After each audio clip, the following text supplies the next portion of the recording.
Good morning. Well, thankfully the heat has gone for now. It is 10 plus degrees cooler, so much more comfortable. A bit later we have some cloud and a little rain coming in. Hopefully we won't get the same issue we had last year with low water levels. This meant the closure of some of the canals, and I actually was confined to the marina as the water levels where I was were too low and the locks were put out of use.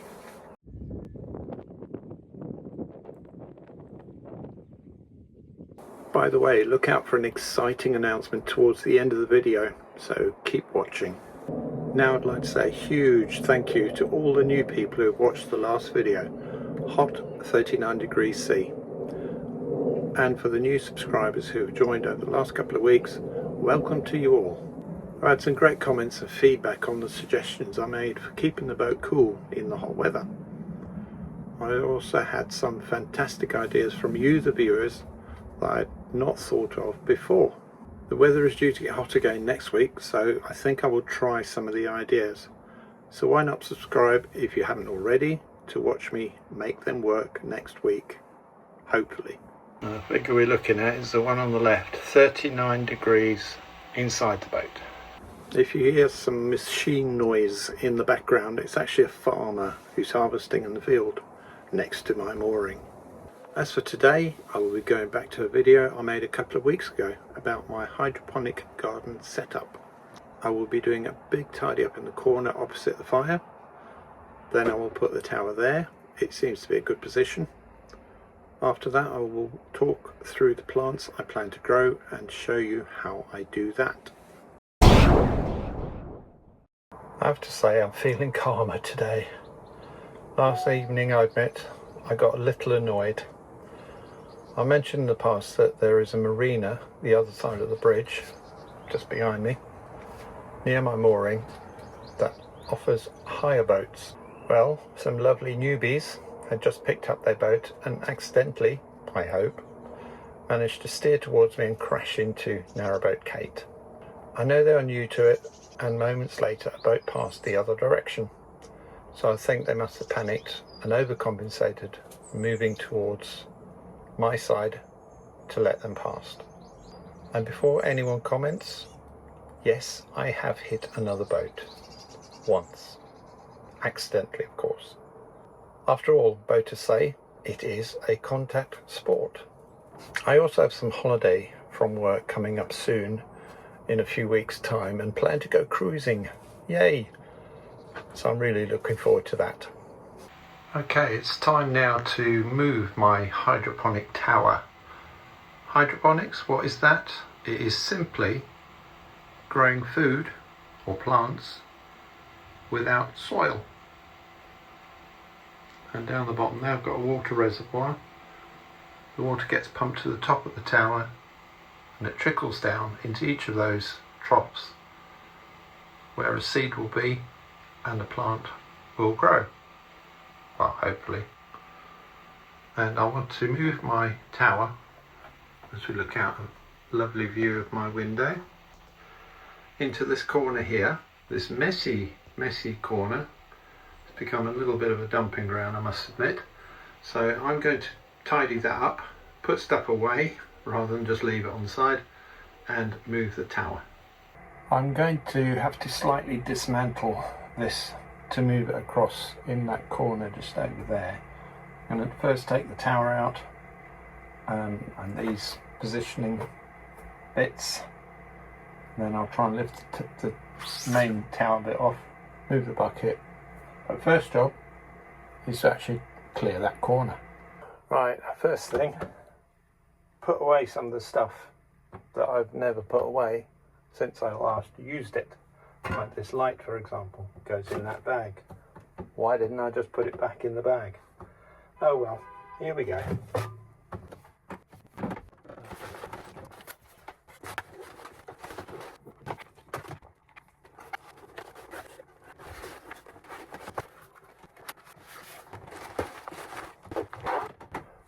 Finally. That will go under the bed because I don't use it every day. This box here is my new drone. It's actually a waterproof drone so I can fly over water. Won't take it out now because I'll get distracted.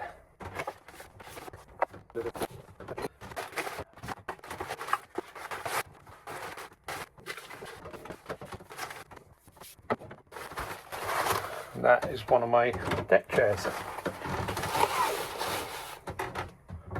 That can go under the bed. Yeah, that pipe might come in useful. The reason I say that is, remember I talked about a project I've got to cool the boat down. That is going to be an integral part if I can make that pipe fit. So I don't really want to buy anything because I just want to test the concept. Now the trick with all of this is to keep it like this, of course, nice and tidy. Don't dump stuff. Note to self.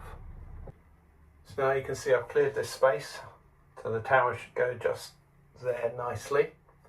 What I'm going to do once it's all in situ, I've got a smart plug. Let's hope it's smarter than me.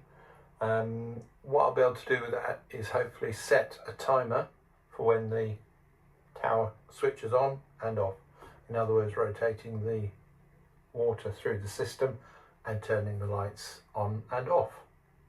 Now, let's dismantle the tower. Alright, to dismantle the tower, it's still got water in, which I'm going to leave in there. There's no water in the tower itself because I haven't had the pump running. So I'm going to take that central bit out first. I take these positioners out.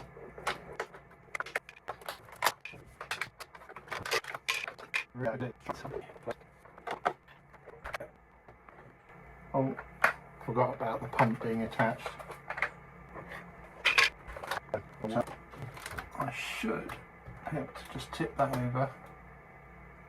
Nice. So I'll go and position this first. Right, here we go. I think that will be just perfect. Fraction over. I've actually got my cinema screen which drops down here as well, which will come to just above there. So that's perfect. Right, let's go and get the bucket.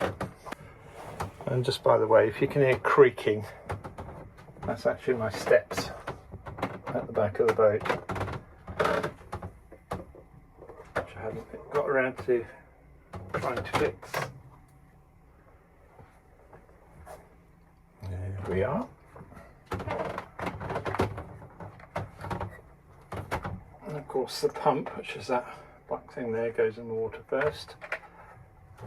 Right, that's the tower in its final position. I quite like that, I must admit. Just going to plug it in. Now what I'm going to do is to plug it into my power station so that I can see how much power it draws, rather than plug it into the boat batteries and have them go flat, obviously. Because if it goes flat, the power station that is, at any point, it doesn't matter, because I'm experimenting. This is my gauge for the water levels. That's back in there. So now, let's turn it on and see what happens.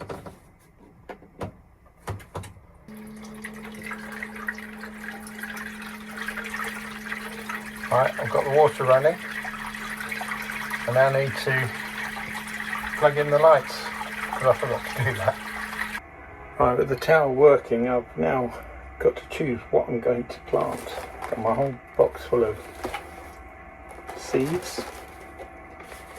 Let's see what I've got in here. Strawberries, chilies, carrots. Now carrots, not really suitable for growing in this hydroponic setup. I dare say I could figure something out, but not today.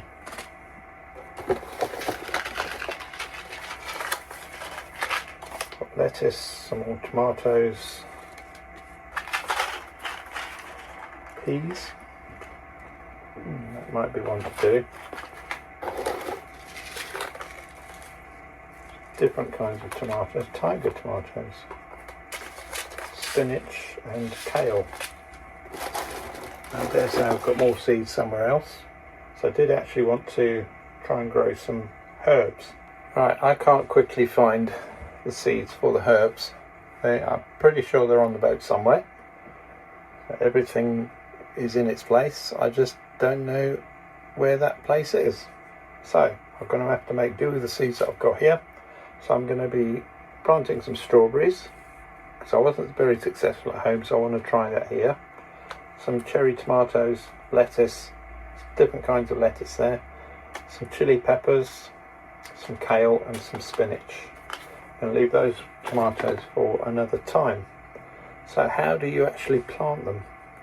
Well, you've got basically one way is to use, I've got 3 different types here. It's like a fibrous block of stuff. I don't know what it's made out of. And that, you put in those pods that I showed you earlier. There's a little hole in the top and you push your seeds in there. That gets wet, feeds the water to the seed and it germinates. So that's one type. Another one that has been supplied with this unit is actually a foam block. And again, similar sort of thing. It's got a hole in the top, put your seed in there. I've never used one of those before, so I'll be using some of them to see how we get on. And this is another version of the one that's got fibre. It's just a slightly different shape. And when these get wet, they swell up, so it should fit that pod quite nicely. So let's go over to the tower, put these in and switch it all on after we put the seeds in, of course. Alright, ready to go. What I'm going to do is to actually divide it into, well, 3 parts really, 1 each side. There, actually 4 parts, sorry, and 1 at the back here. So it gets light all the way around, so it doesn't actually matter. I'm going to put basically 2 plants per side, so 1 up here, 1 down there, 1 there and 1 there, and so on, 2 there. I'm going to put 1 at the back. The reason I want 1 at the back is because I'm actually going to plant the pea plant at the back, and that's a climbing plant, so that should come up all the way right up to the top there. So first job, put some of these cubes in. I'm going to use all 3 types that I've got to see if one does better than the others. I'm going to use 1 of each, just pushing them in so that it's nicely seated in there. So as the water comes cascading through it, it gets onto that. 1, 2, 3, 1, 2, 3, and 1 at the back.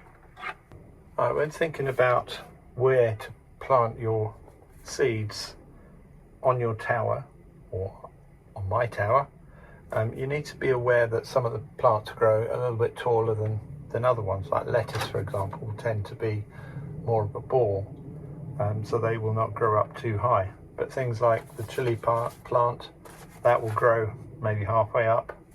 Same with tomatoes. That's a little bit of a climbing one. I might have to tie some of them up. And obviously strawberries, again, that will grow sort of a few inches higher than you think.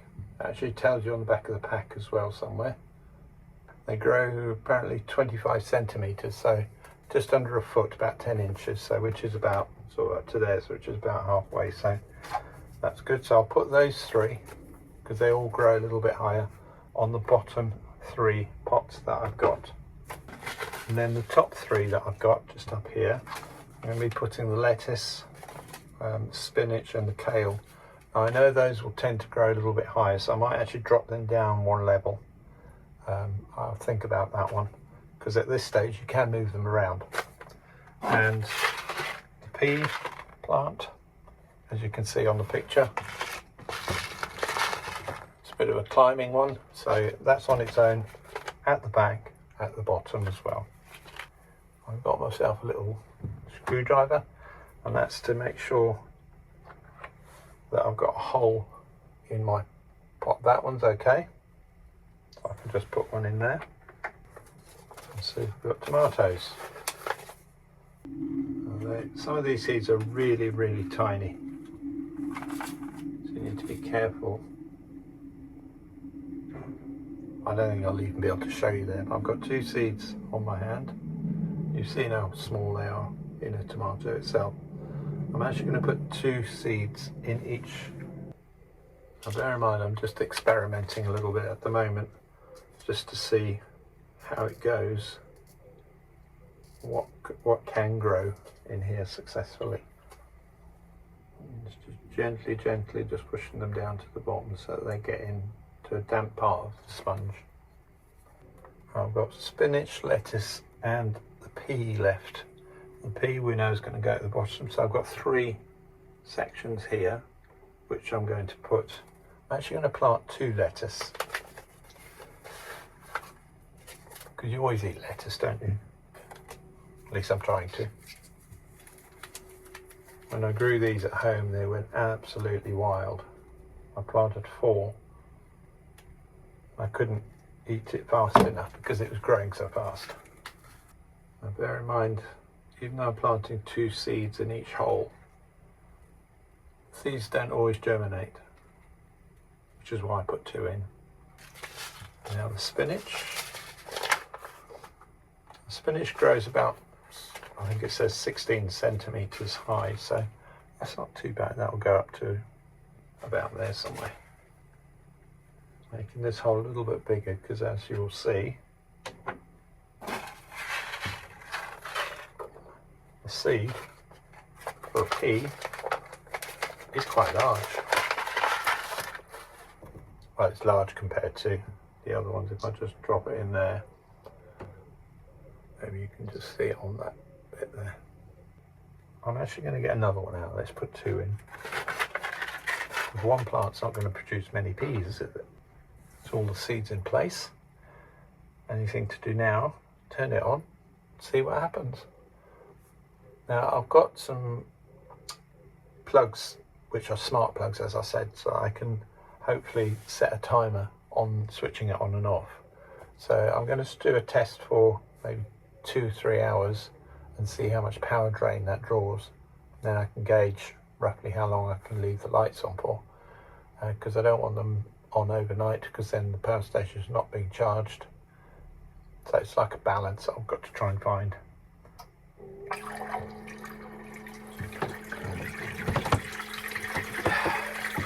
Light switch. Oh, that's bright.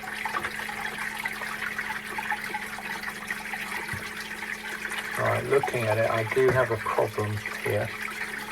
With all of these at the front, there's no actual water coming into that pod there, because I think it's leaning slightly backwards, so I'm going to have to prop it up. Yeah, you can see it coming in now. Right, that's everything planted now. So over the next few weeks, I'll show you what the progress is from time to time. The one thing that I did find when I was planting the seeds is these taller ones, I'll just pull this one out, they didn't seem to pick the water up as well as the other 2 that I put in. However, I've just replanted this, put some more seeds in, so I've added an extra pot.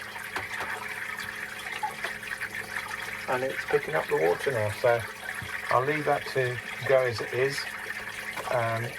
You can actually see some of them where they've started to soak up the water from the fountain that's in there. This is the only one that doesn't seem to be picking it up as much, although when you look underneath it is getting wet, so I'm going to leave it as that. The one at the back is perfect, and these white sponges that I've got in there are working well as well. Now the only other thing I haven't mentioned at all is that yes, plants need water, but they also need, just as importantly, is nutrients. So that's basically their food. I've got this particular ones, the dual combination of nutrients, and what I do is I add 40 ml of each of these different ones, an A and a B, in 10 litres of water, which is what I happen to have in my bucket. I've already shaken them. They're actually specifically designed to go with those tube ones, grow with those tube ones that I showed you earlier. Right, these bottles here have got a special measuring system so that when you squeeze that, the liquid goes up into this measuring chamber. However, you've got to be able to get the top off. On this one, I can't get the top off, so I'm going to have to measure that one manually using a measuring spoon. But for now I've got 20 ml there. I'll put that one in first. And do another 20.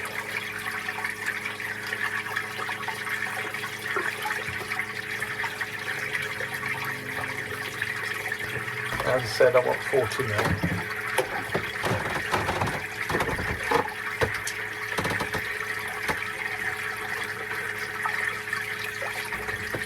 So now that will mix with the pump circulating the water, that'll mix it nicely, providing the nutrients. Now we won't have to add nutrients again until we change or add more water.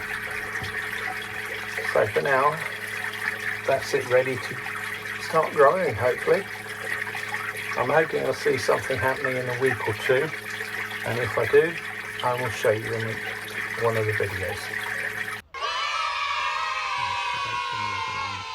Finally, I'm pleased, really pleased to announce that YouTube has said I can now offer memberships on Red One Afloat. I need to decide what perks I will offer and the names of the different levels. The way it works is you subscribe to the membership for a low fee on the lowest level. Then at the highest level you pay a little more, and you will also get more perks for each subsequent level, whilst keeping all the perks on the lower levels. I hope to have this offer sorted by next week, and if you think you may be interested, please look out for the announcement soon.